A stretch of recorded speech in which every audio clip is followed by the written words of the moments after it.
Hello साथियों, आप सभी को मेरा प्यार भरा नमस्कार। आपका अपना भाई धनराज शास्त्री आपके अपने चैनल धनराज कुमार टीचर पर आप सभी का हार्दिक अभिनंदन करता है, हार्दिक स्वागत करता है। तो दोस्तों, आज हमारे वर्णमाला की लास्ट क्लास रहेगी दोस्तों। तो दोस्तों, अपन शुरुआत करते हैं अपने पहले क्वेश्चन से। पहले दोस्तों मैं आपको कुछ लाइनें सुनाना चाहता हूँ दोस्तों। सामने हो मंजिल तो रास्ता मत तोड़ना, जो भी मन में हो वह सपना मत तोड़ना। आगे दोस्तों, कदम कदम पर मिलेगी मुश्किलें आपको, बस सितारे छूने के लिए ज़मीन मत छोड़ना, ज़मीन मत छोड़ना दोस्तों। अगर दोस्तों आपको अपनी मंजिल को पाना है तो दोस्तों रास्ते में आने वाली मुश्किलों से आपको बिल्कुल भी नहीं घबराना है, और अपने लक्ष्य को पाने के लिए आपको दोस्तों एक निरंतर अभ्यास करते रहना है दोस्तों। ठीक है दोस्तों। तो दोस्तों अपन चलते हैं, अपना अगला क्वेश्चन है। पहला क्वेश्चन है दोस्तों, आज लास्ट वर्णमाला से संबंधित दोस्तों ये लास्ट क्वेश्चन रहेंगे हमारे। उसके बाद में दोस्तों अपन संधि टॉपिक शुरू करेंगे। तो आज के इस वीडियो का हमारा पहला क्वेश्चन है दोस्तों, भाषा की सबसे छोटी इकाई क्या होती है? भाषा की सबसे छोटी इकाई क्या होती है? क्या दोस्तों शब्द होता है, व्यंजन होता है, स्वर होता है, या वर्ण होता है? तो दोस्तों भाषा की सबसे छोटी इकाई क्या होती है? भाषा की सबसे छोटी इकाई दोस्तों क्या होती है दोस्तों? भाषा की सबसे छोटी इकाई दोस्तों क्या होती है दोस्तों? भाषा की सबसे छोटी इकाई, भाषा की सबसे छोटी इकाई दोस्तों हमारे वर्ण होते हैं दोस्तों। भाषा की सबसे छोटी इकाई क्या होगी दोस्तों? हमारे वर्ण होंगे दोस्तों। देखो दोस्तों, भाषा की सबसे छोटी सार्थक इकाई पूछे तो दोस्तों वर्ण होंगे। वर्णों के सार्थक समूह को दोस्तों शब्द कहते हैं, शब्दों के सार्थक समूह को दोस्तों वाक्य कहते हैं। दोस्तों इसमें हमारा राइट आंसर हो जाएगा दोस्तों 4 नंबर का, यानी डी। भाषा की सबसे छोटी इकाई क्या होती है दोस्तों? वर्ण होता है। क्या होता है दोस्तों? वर्ण होता है। वर्णों के सार्थक समूह को दोस्तों क्या कहते हैं? शब्द कहते हैं। शब्दों के सार्थक समूह को दोस्तों वाक्य कहते हैं। अब देखो दोस्तों, स्वर क्या होता है?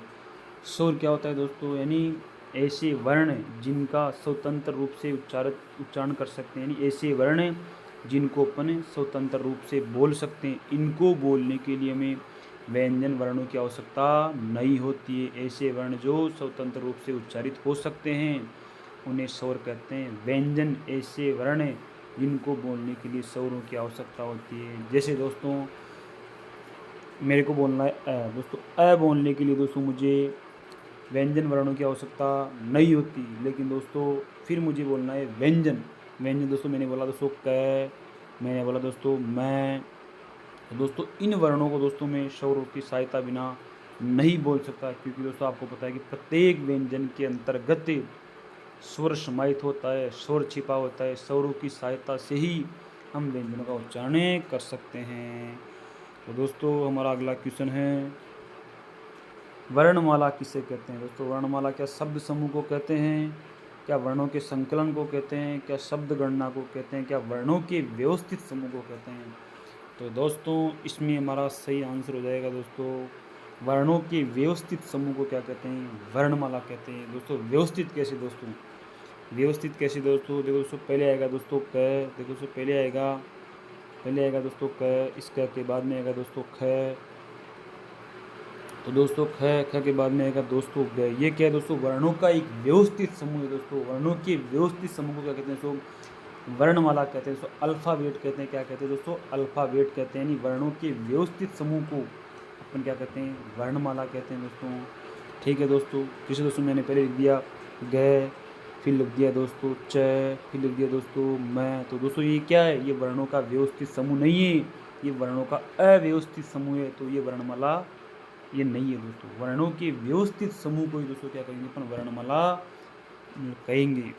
तो दोस्तों अगला क्वेश्चन दोस्तों हमारा, निम्न में से कौन सी कंठे ध्वनियाँ कौन सी दोस्तों? निम्न में से कंठ से बोलने वाली, मतलब ये कंठ से बोले जाने वाली ध्वनियाँ कौन कौन सी है? क्या दोस्तों ख और क है? क्या ये और र है? क्या च और ज है? क्या ट और अण है? तो दोस्तों हमारे कंठ से बोले जाने वाली ध्वनियाँ कौन सी दोस्तों? क और ख। इस प्रकार हम कह सकते हैं कि दोस्तों अ, बड़ा आ और क वर्ग और दोस्तों है और विसर्ग का उच्चारण स्थान कहाँ से होता है? इनका उच्चारण स्थान दोस्तों हमारे कंठ से होता है। ये और र का उच्चारण दोस्तों, ये का उच्चारण स्थान दोस्तों हमारे तालु से होता है। र का उच्चारण स्थान दोस्तों हमारी मूर्धा से होता है। ट वर्ग का उच्चारण स्थान दोस्तों हमारी मूर्धा से होता है। च वर्ग का उच्चारण स्थान हमारे तालु से होता है दोस्तों। अगला क्वेश्चन है दोस्तों, स्थान के आधार पर बताइए कि मूर्धन्य व्यंजन कौन कौन से हैं। यानी दोस्तों हमारा जो ट वर्ग होता है ना, ट वर्ग दोस्तों हमारी मूर्धा से बोला जाता है। जो हमारे दांतों के ऊपर, दांतों के अंदर जो हमारे खुरदरा भाग है ना दोस्तों, एक खुरदरा भाग है दोस्तों। इस खुरदरे भाग को अपन क्या बोलते हैं, मूर्धा बोलते हैं। मूर्धा यानी वी और ट वर्गी और र और षटकोण वाला श, इन वर्णों का उच्चारण स्थान हमारी मूर्धा से होता है। और च वर्ग का उच्चारण स्थान हमारी तालु से होता है दोस्तों। ठीक है, तो इसमें हमारा राइट आंसर क्या हो जाएगा दोस्तों, इसमें हमारा राइट आंसर हो जाएगा दोस्तों ढ और डैनी। ट वर्ग का उच्चारण स्थान हमारी मूर्धा से होता है। अगला क्वेश्चन है दोस्तों, निम्न में से अलप प्राण वर्ण कौन कौन से दोस्तों, अलप प्राण वर्ण कौन कौन से हैं दोस्तों। श्वास वायु के आधार पर, यानी जिन वर्णों को, यानी दोस्तों कुछ वर्ण तो ऐसे जिन्हें बोलने के लिए ज़्यादा मात्रा में श्वास वायु की आवश्यकता होती है, और कुछ वर्ण ऐसे हैं जिन्हें बोलने के लिए कम वायु में, जो कम वायु की जरूरत है, कम श्वास वायु की ज़रूरत होती है दोस्तों। तो अलप प्राण व्यंजन दोस्तों हमारे कौन कौन से होते हैं दोस्तों, मैंने कहा था दोस्तों, यानी वर्ग का पहला, तीसरा और पांचवा। यानी दोस्तों क वर्ग का दोस्तों पहला अक्षर, तीसरा अक्षर और दोस्तों पांचवा अक्षर। दोस्तों पहला, तीसरा, पांचवा। च वर्ग का दोस्तों पहला अक्षर, तीसरा अक्षर दोस्तों और ये पांचवा अक्षर। उसी प्रकार दोस्तों ट वर्ग का पहला, तीसरा, पांचवा। तो ये वर्ण कौन से होते हैं दोस्तों, ये दोस्तों अल्प प्राण व्यंजन के अंतर्गत आते हैं। महाप्राण व्यंजन के अंतर्गत दोस्तों क्या कहते हैं, महाप्राण व्यंजन के अंतर्गत दोस्तों वर्ग का दूसरा और चौथा आता है दोस्तों। क्या आता है दोस्तों, वर्ग का दूसरा और चौथा। महाप्राण के अंतर्गत दोस्तों वर्ग का दोस्तों दूसरा और चौथा वर्ण शामिल होता है। परंतु दोस्तों अलप प्राण के अंतर्गत वर्ग का पहला, तीसरा और पांचवा वर्ण शामिल होता है। तो इस प्रकार दोस्तों हमारा राइट आंसर क्या हो जाएगा दोस्तों, हमारा राइट आंसर हो जाएगा सो क और ग दोस्तों। क्या हो जाएगा दोस्तों, क और ग, दूसरा ऑप्शन हमारा राइट आंसर हो जाएगा। अगला क्वेश्चन देखते हैं दोस्तों, मैंने निम्न में से नासिक के व्यंजन कौन सा है। निम्न में से नासिक के व्यंजन कौन कौन सा है, निम्न में से नासिक के व्यंजन कौन कौन सा है। अब दोस्तों क्या दोस्तों, स होगा, ये होगा, ग होगा, झ होगा। तो दोस्तों मैंने आपको एक बात बताई थी कि नाक से ये पांच वर्ण दोस्तों नाक से बोले जाते हैं। वर्गों की जो पांचवें अक्षर है वो नाक से बोले जाते हैं। दोस्तों क वर्ग का पांचवा अक्षर, च वर्ग का पांचवा अक्षर, ट वर्ग का पांचवा अक्षर, ट वर्ग का पांचवा अक्षर, प वर्ग का पांचवा अक्षर, ये पांच वर्ण नाक से बोले जाते हैं। ये पांच वर्ण नाक और मुख से बोले जाते हैं, नाक और मुख से बोले जाते हैं। ठीक है दोस्तों, तो इसमें हमारा राइट आंसर क्या हो जाएगा दोस्तों, ये क्या है दोस्तों, च वर्ग का पांचवा अक्षर है दोस्तों। च वर्ग का पांचवा अक्षर है दोस्तों, च वर्ग का पांचवा अक्षर है। इस प्रकार हम कह सकते हैं कि वर्गों के पंचम अक्षर है वो नाक और मुख की सहायता से बोले जाते हैं। उन्हें, उनका नाम दोस्तों एक और होता है अनुनासिक वर्ण। दोस्तों उन्हें क्या कहते हैं, अनुनासिक वर्ण। वे वर्ण होते हैं जो मुख और नाक की सहायता से बोले जाते हैं, मुख और नाक की सहायता से बोले जाते हैं। तो अगला क्वेश्चन रहेगा दोस्तों हमारे, ए आई वर्ण क्या कहलाते हैं। ए आई वर्ण क्या कहलाते हैं, क्या ये नासिक के वर्ण कहलाते हैं, होष्ट वर्ण कहलाते हैं, मूर्धन्य वर्ण कहलाते हैं दोस्तों। ए और आई वर्ण दोस्तों क्या कहलाते हैं दोस्तों, ये कंठ और तालव्य वर्ण कहलाते हैं। क्योंकि दोस्तों ए है ना, ए हमारा, ए दोस्तों, ए है ना हमारा, ए प्लस ई से मिलकर बनाए दोस्तों, ए प्लस ई को मिलकर दोस्तों क्या बनाए दोस्तों, एक मात्रा वाला ए बनाए दोस्तों। ए प्लस ई को मिलाकर दोस्तों एक मात्रा वाला ए बनाए। इसलिए दोस्तों इस वर्ण को बोलने के लिए दो दो उच्चारण स्थान काम आते हैं। कंठ और तालु के माध्यम से ए बोला जाता है। तो इसमें मेरा राइट आंसर क्या हो जाएगा दोस्तों, कंठ और तालु हो जाएगा दोस्तों, कंठ और तालु हो जाएगा दोस्तों, कंठ और तालु हो जाएगा, कंठ और तालु। तो हमारा अगला क्वेश्चन हो जाएगा दोस्तों 8 नंबर का क्वेश्चन दोस्तों, हिंदी वर्णमाला में अयोग व वर्ण कौन कौन से हैं।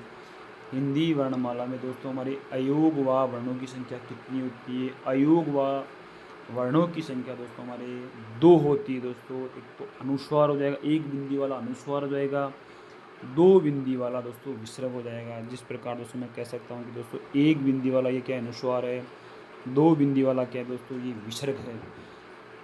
दोस्तों ये हमेशा स्वरों के पीछे जुड़ते हैं, ये व्यंजनों के पीछे नहीं जुड़ते हैं। जैसे दोस्तों मैंने लिखा राम है, अब दोस्तों ये राम है के पीछे मैंने क्या लगा दिया दोस्तों, 2 बिंदी वाला ये विसर्ग लगा दिया दोस्तों। अब देखो दोस्तों इस विसर्ग से पहले क्या है, इस विसर्ग से पहले अ है जो म के अंदर छुप रखा है। क्या है दोस्तों, म के अंदर क्या है दोस्तों अ, और अ क्या है दोस्तों स्वर है। तो ये हमेशा स्वरों के पीछे जुड़ते हैं दोस्तों। अपन इसको ऐसे नहीं लिख सकते दोस्तों, ये हमेशा व्यंजनों के पीछे नहीं जुड़ेंगे दोस्तों। इस म को मैंने क्या कर दिया दोस्तों, हलंत कर दिया, यानी म में अ नहीं है, अ को मैंने क्या किया, बाहर निकाल दिया दोस्तों। अब मैं अगर इसके विसर्ग जोड़ना चाहूँ तो ये बिल्कुल भी नहीं हो सकता दोस्तों। ये क्या है, ये बिल्कुल गलत है, क्योंकि दोस्तों ये अयोगवा है ना, हमेशा स्वरों के पीछे जुड़ते हैं। ठीक है दोस्तों।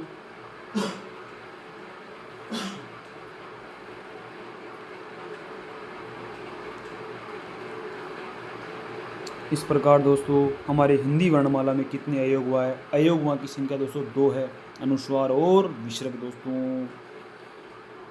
अगला क्वेश्चन नंबर 9, निम्न में बताइए कि किस शब्द में द्वित्व व्यंजन है, यानी 2 शब्दों का, यानी 2 वर्णों का प्रयोग हुआ है दोस्तों, 2 वर्णों का प्रयोग हुआ है दोस्तों।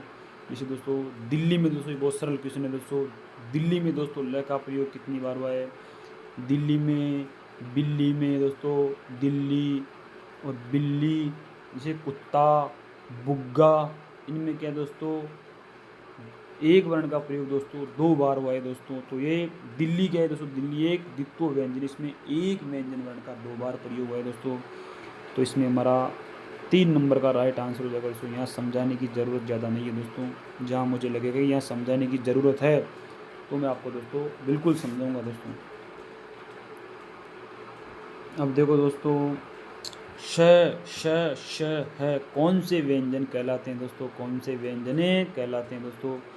क्या ये प्रकंपी व्यंजन कहलाते हैं, क्या संघर्षी कहलाते हैं, क्या स्पर्शी कहलाते हैं, क्या स्पर्श संघर्षी कहलाते हैं। अब देखो दोस्तों संघर्षी क्या होते हैं, ऐसे वर्ण जिनको बोलने में मुख को संघर्ष करना पड़ता है। दोस्तों हमारी जीभ है ना, वो एक घूम जाती है दोस्तों अंदर, यानी हमारे मुख के अंदर दोस्तों क्या होता है, संघर्ष करना पड़ता है हमारी जीभ को दोस्तों। इन वर्णों को बोलने के लिए ज़्यादा संघर्ष करना पड़ता है। श श है, इन वर्णों को बोलने के लिए हमारी जीभ को ज़्यादा संघर्ष करना पड़ता है, तो इसलिए इन वर्णों का दोस्तों नाम संघर्षी व्यंजन वर्ण हो गया। अब देखो दोस्तों बी नंबर का ऑप्शन है दोस्तों हमारा स्पर्शी। तो दोस्तों हमारा राइट आंसर तो क्या हो जाएगा दोस्तों, संघर्षी, परंतु दोस्तों बी नंबर का ऑप्शन है हमारा ये स्पर्शी। तो दोस्तों क से लेकर क से म तक के व्यंजन है ना, क से म तक के व्यंजन, ये 25 वर्ण, ये कौन से वर्ण कहलाते हैं, ये स्पर्शी वर्ण कहलाते हैं। ठीक है दोस्तों। अब दोस्तों एक वो है, ये स्पर्श संघर्षी क्या होता है, स्पर्श संघर्षी के अंतर दोस्तों च, छ, ज, ये वह 3-4 वर्ण आते हैं। अब आगे चलो दोस्तों, आगे चलते हैं दोस्तों। देखो क्या है, हाँ, निम्न अंकित में से बताइए कि नवीन विकसित ध्वनियाँ कौन सी है, नवीन विकसित ध्वनियाँ कौन सी है। क्या दोस्तों ख और ग है, ऊ और ऊ है, श है, क्या दोस्तों आई और औ है। तो दोस्तों हमारी आगत दोस्तों, नवीन ध्वनियों से तात्पर्य दोस्तों इन्हें अपन आगत, आगत व्यंजन भी कह सकते हैं, आगत भी कह सकते हैं, क्योंकि दोस्तों ये व्यंजन वर्ण हमारे अरबी फारसी से आए हैं दोस्तों, अरबी फारसी से आए हैं दोस्तों। इनकी संख्या दोस्तों कितनी होती है, इनकी संख्या दोस्तों 5 होती है, क, ख, ग, ज, फ। इन 5 वर्णों को दोस्तों आगत ध्वनियाँ कहते हैं, क्योंकि दोस्तों ये अरबी फारसी से आई है, अरबी फारसी भाषा से आई है। ठीक है दोस्तों, तो इस प्रकार हमारा राइट आंसर क्या हो जाएगा दोस्तों, पहला ऑप्शन हो जाएगा दोस्तों। देखो दोस्तों ख दोस्तों कह, ख, ग और ज और फ, ये 5 वर्ण दोस्तों आगत व्यंजन कहलाते हैं, आगत व्यंजन कहलाते हैं, आगत ध्वनियाँ कहलाते हैं, या नवीन विकसित ध्वनियाँ कहलाती है, क्योंकि ये अरबी फारसी भाषा से लिए गए हैं। ठीक है दोस्तों, अगला क्वेश्चन है दोस्तों हमारा, निम्न में से कौन सा, निम्न में से कौन सा, निम्न में से कौन सा घोष वर्ण है। क्या ख है, क्या च है, क्या म है, क्या ड है। तो इसमें से हमारा राइट आंसर क्या हो जाएगा दोस्तों, म हो जाएगा दोस्तों, म। इसमें हमारा राइट आंसर क्या हो जाएगा, म हो जाएगा। इसमें हमारा राइट आंसर हो जाएगा मैं। अब देखो दोस्तों, इसमें हमारा घोष, चाहे घोष कह दो चाहे सघोष कह दो। इसके अंतर्गत हमारे वर्गों का तीसरा, चौथा, पांचवा य, र, ल, व, है और सभी स्वर घोष वर्णों के अंतर्गत शामिल है। और अघोष वर्णों के अंतर्गत क्या क्या शामिल है? अघोष वर्णों के अंतर्गत दोस्तों हमारे ये वर्ग का पहला और दूसरा वर्ण शामिल और तीनों श श और एक ये वर्गों का पहला और दूसरा वर्ण, ये 13 वर्ण तो क्या कहलाते हैं? अघोष कहलाते हैं। और ये आगे वर्गों के तीसरे, चौथे और पांचवे य, र, ल, व और है और सभी स्वर ये हमारे सघोष या घोष वर्ण होते हैं। ठीक है दोस्तों, तो अपना अगला क्वेश्चन है दोस्तों, अपना अगला क्वेश्चन रहेगा दोस्तों। तो दोस्तों इसमें हमारा राइट आंसर हो जाएगा दोस्तों मैं क्या है दोस्तों? वर्ग का पंचम अक्षर यानी वर्ग का तीसरा, चौथा, पांचवा य, र, ल, व, है और सभी स्वर दोस्तों ये सघोष या घोष वर्ण कहलाते हैं। लेकिन वर्गों के दूसरे और पहले और तीनों श ये हमारे अघोष व्यंजन वर्णों के अंतर्गत आते हैं। तो दोस्तों अपना अगला क्वेश्चन हो जाएगा दोस्तों अपना, कौन सा अमानक वर्ण है दोस्तों? कौन सा अमानक वर्ण है? कौन सा अमानक वर्ण है दोस्तों? ख क्या है हमारा? मानक वर्ण है दोस्तों। ध क्या है दोस्तों? हमारा मानक वर्ण है। भ क्या है दोस्तों? हमारा मानक वर्ण है। यानी दोस्तों इस भ का प्रयोग अपन हिंदी वर्णमाला के अंतर्गत नहीं करते हैं। इस ख का प्रयोग अपन खूब वर्णमाला में करते हैं, हिंदी में करते हैं। द का प्रयोग अपन खूब करते हैं। इस डी, जो डी ऑप्शन है दोस्तों भ, इस भ का प्रयोग अपन खूब करते हैं। परंतु इस सी वाला जो ब है ना दोस्तों, इसका प्रयोग दोस्तों हिंदी में अपने कहीं भी नहीं करते हैं दोस्तों, हिंदी में कहीं भी नहीं करते हैं। ये हिंदी में क्या है दोस्तों? ये अमानक वर्ण है, इसका प्रयोग हिंदी में नहीं होता है। इस डी वाले भ का प्रयोग हिंदी में होता है, परंतु सी वाले भ का प्रयोग हिंदी में नहीं होता है। तो दोस्तों ये क्या कहलाएगा? अमानक वर्ण कहलाएगा। क्या कहलाएगा दोस्तों? अमानक वर्ण कहलाएगा। तो हमारा अगला क्वेश्चन है दोस्तों, देखो दोस्तों आगे ना क्या है दोस्तों? ख दोस्तों, क, ग, ज, फ ध्वनियाँ किसकी है दोस्तों? मैंने आपको अभी बताया था कि ये आगत व्यंजन है, ये आगत ध्वनियाँ है दोस्तों। इन्हें अपन अरबी फारसी भाषा से लिए गए व्यंजन वर्ण है। ये ध्वनियाँ दोस्तों अपन अरबी फारसी भाषाओं से लिए हैं।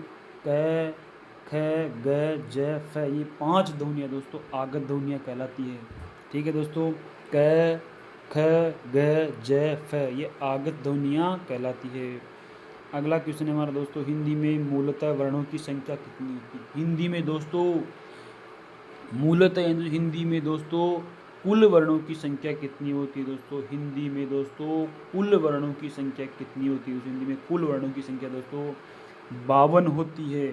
हिंदी में दोस्तों कुल वर्णों की संख्या दोस्तों 52 होती है। परंतु दोस्तों ये क्या पूछ रहा है? मूलतः वर्णों की संख्या कितनी होती है? जो कितनी होती है हमारे 44 होती है। लेकिन दोस्तों 44 ऑप्शन में नहीं है, तो अपन को क्या करना पड़ेगा दोस्तों? अपन को दोस्तों 52 करना पड़ेगा, क्योंकि दोस्तों हमारे जो ये 44 है वो ऑप्शन में नहीं है, तो हमें 52 ही राइट आंसर मानना होगा दोस्तों। अब देखो दोस्तों, हिंदी में अगर मूल वर्णों की बात आए तो दोस्तों वो कितने होते हैं? वो 44 होते हैं। 33 तो दोस्तों हमारे व्यंजन हो गए दोस्तों। 33 तो क्या हो गए दोस्तों? 33 तो क्या हो गए दोस्तों? हमारे व्यंजन हो गए। और 11 दोस्तों हमारे क्या हो गए? स्वर हो गए। इस प्रकार दोस्तों मूल वर्णों की संख्या कितनी होती है? 44 होती है।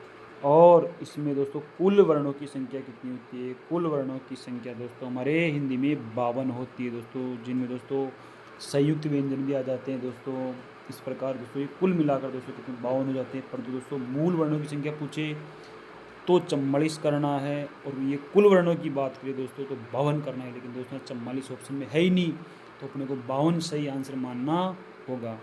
ठीक है दोस्तों, अगले वाला क्वेश्चन दोस्तों। अब देखो दोस्तों, ये कषय, ये कषय ध्वनि किसके अंतर्गत आती है दोस्तों? मूल स्वर के अंतर्गत आती है क्या? घोष वर्ण के अंतर्गत आती है क्या? तालु के अंतर्गत आती है क्या? संयुक्त वर्ण के अंतर्गत आती है? तो अब देखो दोस्तों हमारे ये ना ये 4 दोस्तों 4 हमारे संयुक्त वर्ण है दोस्तों कषय, त्रय, जय और शरय। ये 4 वर्ण हमारे हिंदी में संयुक्त व्यंजन वर्ण कहलाते हैं। संयुक्त व्यंजन वर्णों की संख्या दोस्तों हमारे 4 है हिंदी में। ये कश, त्र, जय और शर है। तो दोस्तों इस प्रकार हमारा सही आंसर हो जाएगा दोस्तों। तो इस प्रकार दोस्तों हमारा सही आंसर हो जाएगा दोस्तों। इस प्रकार दोस्तों हमारा सही आंसर क्या हो जाएगा दोस्तों? संयुक्त वर्ण हो जाएगा दोस्तों। क्या हो जाएगा दोस्तों? संयुक्त वर्ण हो जाएगा दोस्तों। अगला क्वेश्चन है दोस्तों, चलो दोस्तों ये अपने काम का नहीं दोस्तों। ये 17वां क्वेश्चन दोस्तों, अगले टॉपिक में इसकी चर्चा करेंगे दोस्तों। इसका अभी कोई काम नहीं दोस्तों। यहाँ अभी अपना टॉपिक चल रहा है दोस्तों वर्ण क्रम। ठीक है दोस्तों, अब देखो दोस्तों, जय वर्ण दोस्तों किन वर्णों के संयोग से बना है? मैंने आपको बताया था दोस्तों, जो कल वाला वीडियो था दोस्तों, उसमें मैंने आपको समझाया था कि दोस्तों जय वर्ण है ना, जय अपने से क्या बोलते हैं? अपने से बोलते हैं दोस्तों घे, जो दोस्तों सही नहीं है। इसका उच्चारण होगा दोस्तों जय, क्योंकि दोस्तों ये जह प्लस यह प्लस ए, इन 3 वर्णों के योग से बना है दोस्तों। ये 3 वर्णों के योग से बना है दोस्तों। अगला क्वेश्चन है दोस्तों हमारा दोस्तों, अघोष वर्ण कौन सा है? अघोष वर्ण कौन सा है दोस्तों? अघोष वर्ण कौन सा है? अब मैंने आपको कहा था कि दोस्तों अघोष वर्णों के अंतर्गत दोस्तों ये 13 वर्ण आते हैं दोस्तों। तीनों तो श और दोस्तों वर्ग का पहला और दूसरा दोस्तों, वर्ग का पहला और दूसरा वर्ग का दोस्तों, पहला वर्ग का पहला और दूसरा वर्ग का पहला और दूसरा, और तीनों श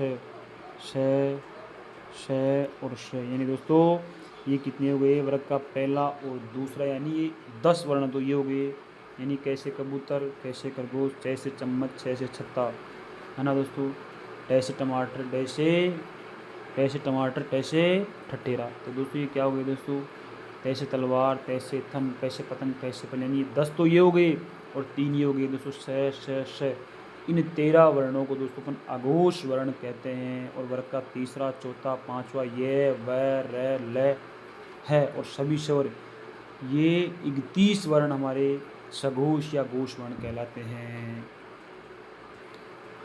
दोस्तों घ का उच्चारण स्थान कौन सा है दोस्तों? घ का उच्चारण स्थान कौन सा है दोस्तों? घ का उच्चारण स्थान दोस्तों क्या मुर्दा है, तालु है, क्या कंठ है, क्या दांत है? मैंने आपको बताया दोस्तों क वर्ग का उच्चारण स्थान दोस्तों कंठ है, यानी ए बड़ा आ क वर्ग है का, और विसर्ग का उच्चारण स्थान दोस्तों क्या है? कंठ है। कंठ ये कंठ से बोले जाते हैं।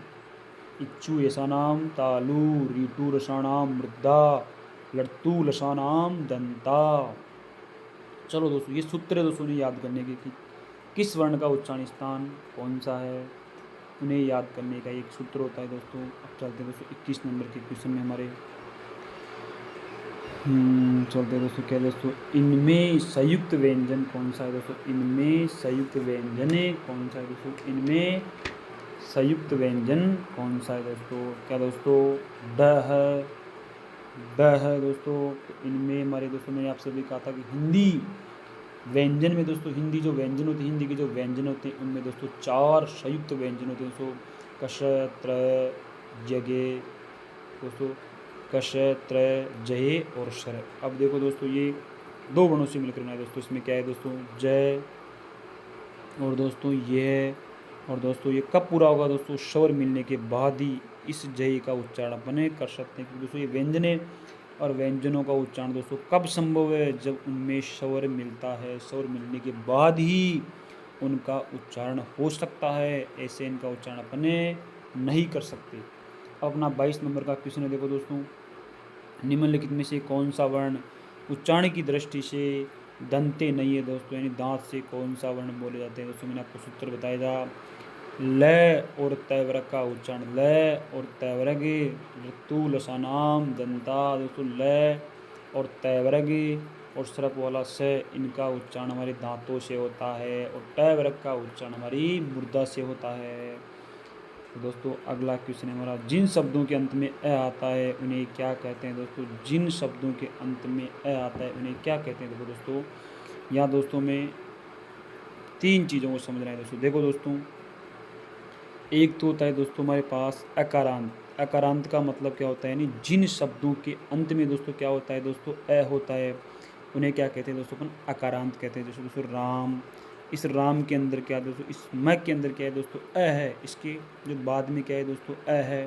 एक मेरे पास है दोस्तों बल, इस ल में क्या है दोस्तों अ है, तो ये शब्द भी क्या कहलाएगा दोस्तों अकारांत शब्द कहलाएगा। इस राम के जो म है इसके अंत में क्या है दोस्तों अ है, तो ये शब्द में हमारे क्या कहलाएगा अकारांत कहलाएगा। एक होता है दोस्तों आकारांत, यानी जिन शब्दों के अंत में दोस्तों आ स्वर आ जाता है उन्हें अपन क्या कहते हैं आकारांत कहते हैं। जैसे रामा, जैसे रामा क्या है दोस्तों, जैसे बाला, ये क्या है दोस्तों ये आकारांत शब्द, इनके अंत में क्या रहा है आ रहा है। इस रामा के अंतर्गत क्या आ रहा है आ रहा है दोस्तों, ये भी क्या है दोस्तों ये भी आकारांत है। राम के अंत में क्या रहा है दोस्तों आ रहा है, तो ये आकारांत है।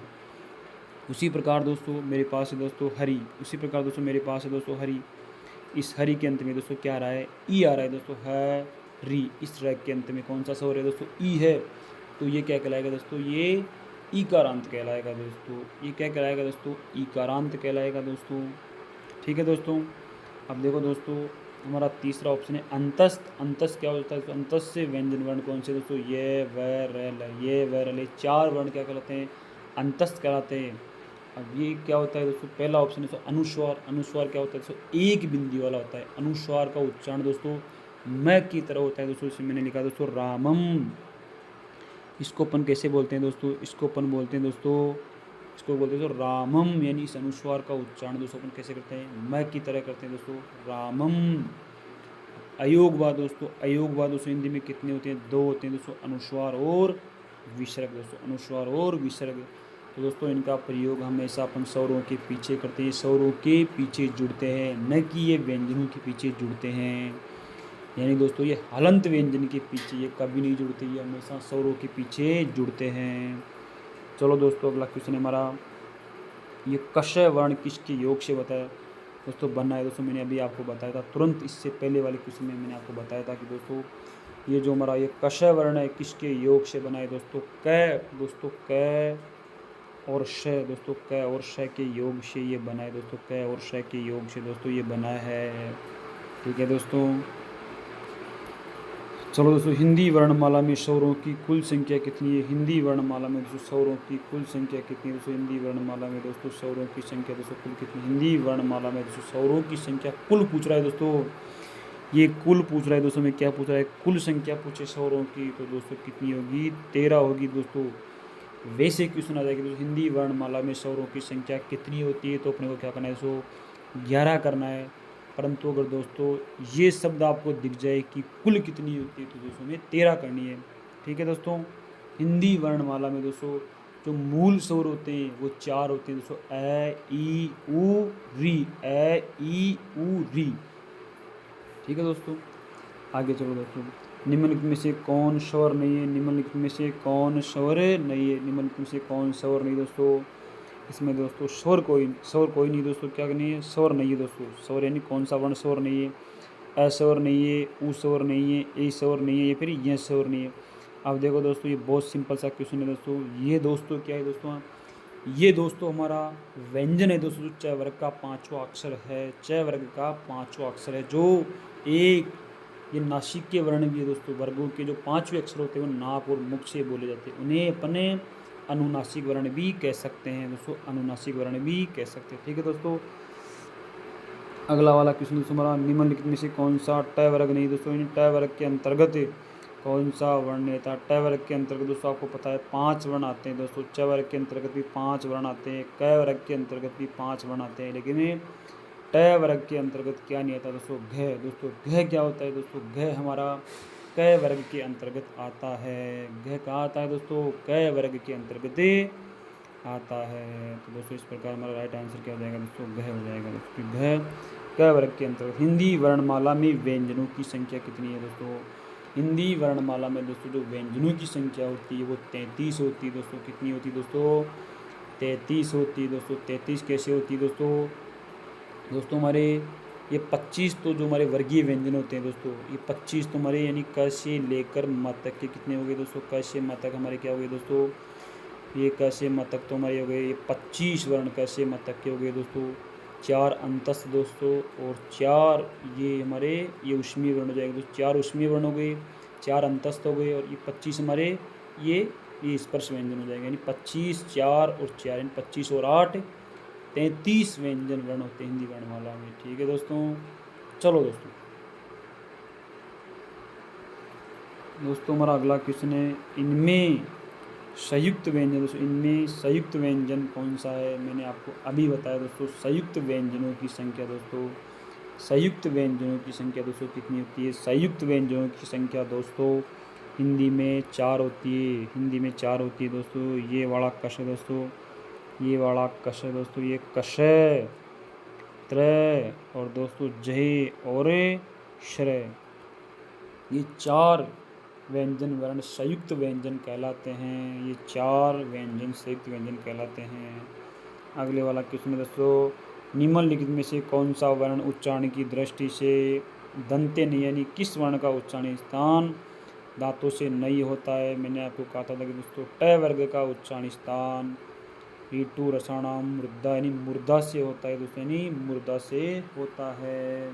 ठीक है दोस्तों, अगला क्वेश्चन है दोस्तों हमारा, जिन शब्दों के अंत में अ आता है उन्हें क्या कहते हैं दोस्तों?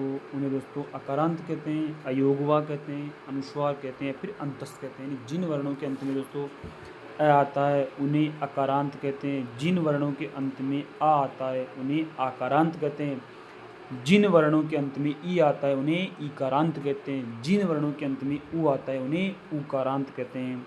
अयोगवा दोस्तों हमेशा स्वरों के पीछे जुड़ते हैं, अयोगवा संख्या में 2 होते हैं, अनुस्वार और विसर्ग। 4 अंतस्थ व्यंजन होते हैं, ये र ल व। अनुस्वार दोस्तों, अनुस्वार क्या होता है दोस्तों? मैं की तरह अनुस्वार का उच्चारण होता है, एक बिंदी वाला दोस्तों अनुस्वार होता है, इसका उच्चारण दोस्तों मैं की तरह होता है दोस्तों। अब देखो दोस्तों ये क्या है हमारा, ये दोस्तों हमारा कश है, कश वर्ण किसके योग से बना है दोस्तों? क और षटकोण वाले श के योग से हमारा ये कश वर्ण दोस्तों बना है, आपको पता है दोस्तों, बहुत सिंपल सा क्वेश्चन दोस्तों। अगला चलते हैं दोस्तों, हिंदी वर्णमाला में स्वरों की कुल संख्या कितनी दोस्तों? हिंदी वर्णमाला में दोस्तों स्वरों की संख्या कितनी होती है? हिंदी वर्णमाला में स्वरों की कुल संख्या पूछे तो दोस्तों 13 करना है, वैसे स्वरों की संख्या पूछे तो दोस्तों 11 करना है। ठीक है दोस्तों, ये शायद हो गया दोस्तों हमारा, मुझे लगता है जहाँ तक संभव है। हाँ दोस्तों ये रह गया हमारा शायद, इधर वाला। देखो दोस्तों, निम्नलिखित में से कौन सा पश्च स्वर नहीं है दोस्तों? पश्च स्वर यानी दोस्तों कुछ स्वर ऐसे हैं जिनको बोलने के लिए हमारी जीभ का आगे का भाग काम करता है, कुछ स्वर ऐसे हैं जिन्हें बोलते समय हमारी जीभ का पीछे का भाग काम करता है, कुछ स्वर ऐसे हैं दोस्तों जिन्हें बोलते समय हमारी जीभ का बीच का भाग काम करता है, यानी आगे पीछे और बीच का भाग। अब देखो दोस्तों, अगर आ बोलोगे ना, आ बोल के देखो दोस्तों, बार आ में दोस्तों हमारी जीभ का जो ये पीछे का भाग काम कर रहा है दोस्तों, बोलो ई में दोस्तों हमारी जीभ का आगे का भाग यानी हमारी जीभ की नोक है ना, वो काम कर रही है दोस्तों। परंतु बोलो दोस्तों दोस्तों अ के अंतर्गत दोस्तों हमारे जीभ का जो बीच का भाग है वो काम कर रहा है, यानी दोस्तों हमारी जीभ ना तो आगे जा रही ना पीछे जा रही, हमारी जीभ कहाँ है? हमारी जीभ अपनी जगह ही है दोस्तों, यानी ना तो आगे जा रही ना ही पीछे जा रही। जैसे बोलूँगा दोस्तों आ में हमारी जीभ दोस्तों ये पीछे की तरफ जाएगी दोस्तों। मैं बोलूँगा ई में दोस्तों हमारी जीभ आगे की तरफ आएगी, नहीं आगे का भाग काम करेगा। लेकिन बोलूँगा दोस्तों ए में दोस्तों हमारी जीभ का बीच का भाग काम करेगा। ठीक है दोस्तों, इसी प्रकार दोस्तों अगला क्वेश्चन है दोस्तों, निम्नलिखित में से कौन सा अयोगवा है दोस्तों? अयोगवा दोस्तों मैंने आपको कहा था दोस्तों अयोगवा की संख्या कितनी होती है? 2 होती है। एक तो एक बिंदी वाला अनुस्वार, एक दोस्तों 2 बिंदी वाला दोस्तों विसर्ग होता है दोस्तों, 2 बिंदी वाला दोस्तों विसर्ग होता है दोस्तों। यानी दोस्तों एक तो दोस्तों 1 बिंदी वाला होता है अनुस्वार, 2 बिंदी वाला होता है दोस्तों विसर्ग। इनका प्रयोग दोस्तों सदा स्वरों के पीछे किया जाता है। ये बात दोस्तों आप अच्छी तरह से याद रखना, भूल मत जाना दोस्तों, बार बार मैं इस बात को बोल रहा हूँ। ये क्वेश्चन दोस्तों नेट जेआरएफ में आ रखा है, इसके ऊपर वाला क्वेश्चन, यानी कौन सा स्वर है? पश्च स्वर है। अयोगवा दोस्तों अनुस्वार और विसर्ग क्या होती है? 2 क्या होते हैं? अयोगवा होते हैं। संयुक्त व्यंजनों की संख्या दोस्तों कितनी है? 4 है। और दोस्तों अलप प्राण के अंतर्गत कौन कौन से बनाते हैं? अलप प्राण के अंतर्गत दोस्तों वर्गों के कौन कौन से आएंगे? पहले, तीसरे, पाँचवें। महाप्राण के अंतर्गत दोस्तों वर्गों के दूसरे और चौथे वर्ण आते हैं। ठीक है दोस्तों, अगले वाला क्वेश्चन है, 6 ध्वनि का उच्चारण स्थान है दोस्तों। मैंने आपको बताया था दोस्तों, क्या बताया था इसका सूत्र? इच्चू यशानाम तालु, यानी दोस्तों 6 वर्ग का उच्चारण स्थान के 6 वर्ग का उच्चारण स्थान दोस्तों हमारा तालु है। अब ये क्वेश्चन भी देखो दोस्तों किस एग्जाम में है दोस्तों? नेट जेआरएफ के एग्जाम में दोस्तों 2007 ये एग्ज़ाम में है दोस्तों। ये भी दोस्तों एक बहुत बड़ा एग्ज़ाम है दोस्तों, यूजीसी नेट जेआरएफ दोस्तों, ये भी एक बहुत बड़ा एग्ज़ाम है दोस्तों। अगला वाला क्वेश्चन है हमारा दोस्तों, निम्नलिखित में से कौन एक संयुक्त व्यंजन है दोस्तों। मैंने आपसे कहा था कि संयुक्त व्यंजनों की संख्या कितनी होती है। संयुक्त व्यंजनों की संख्या दोस्तों 4 होती है। एक तो कश, त्रय, जह और शर। अब दोस्तों षटकोण क्या है दोस्तों, षटकोण तो एक ये श है, ये 4 वर्ण हमारे ये क्या कहलाते हैं दोस्तों, ये 4 वर्ण दोस्तों हमारे ये उसमीय व्यंजन कहलाते हैं। 4 वर्ण दोस्तों क्या कहलाते हैं, श है, ये 4 दोस्तों हमारे ये उसमीय व्यंजन कहलाते हैं। य, र, ल, व, ये 4 अंतस्थ व्यंजन कहलाते हैं और ये 4 उसमीय व्यंजन कहलाते हैं। ठीक है दोस्तों। ये क्वेश्चन भी देखो दोस्तों, उत्तर प्रदेश बीएड प्रवेश परीक्षा 2008 में पूछा गया है। तालव्य व्यंजन है दोस्तों, तालव्य व्यंजन दोस्तों तालु से बोले जाने वाले व्यंजन कौन कौन से दोस्तों, इच्चू, यसानाम, तालु दोस्तों, छोटा ई, बड़ा ई, चूवर्ग, ये और दोस्तों इच्चू, यसानाम, तालु सुरा नहीं दोस्तों, ई, चूवर्ग और ये और सलगमौला से, इन चारों का उच्चारण स्थान दोस्तों तालु से होता है। यह र, ल, व किस वर्ग के व्यंजन है। मैंने आपको अभी कहा था दोस्तों, ये अंतस्थ व्यंजन कहलाते हैं। अंतस्थ क्यों होता है दोस्तों, अंतस्थ इनका नाम दोस्तों अंतस्थ क्यों है, क्योंकि दोस्तों पहले तो हमारे कौन से आते हैं, स्पर्श व्यंजन आते हैं दोस्तों, स्पर्श व्यंजन आते हैं। स्पर्श व्यंजन के बाद में हमारे अंतस्थ आते हैं। अंतस्थ के बाद में दोस्तों हमारे क्या होते हैं, ये आते हैं दोस्तों, ये उष्मीय वर्ण आते हैं दोस्तों। उष्मीय दोस्तों कहाँ है दोस्तों, इनका स्थान कहाँ है दोस्तों, बीच में है, इसीलिए दोस्तों इनका नाम क्या रखा गया, अंतस्थ कहा गया दोस्तों।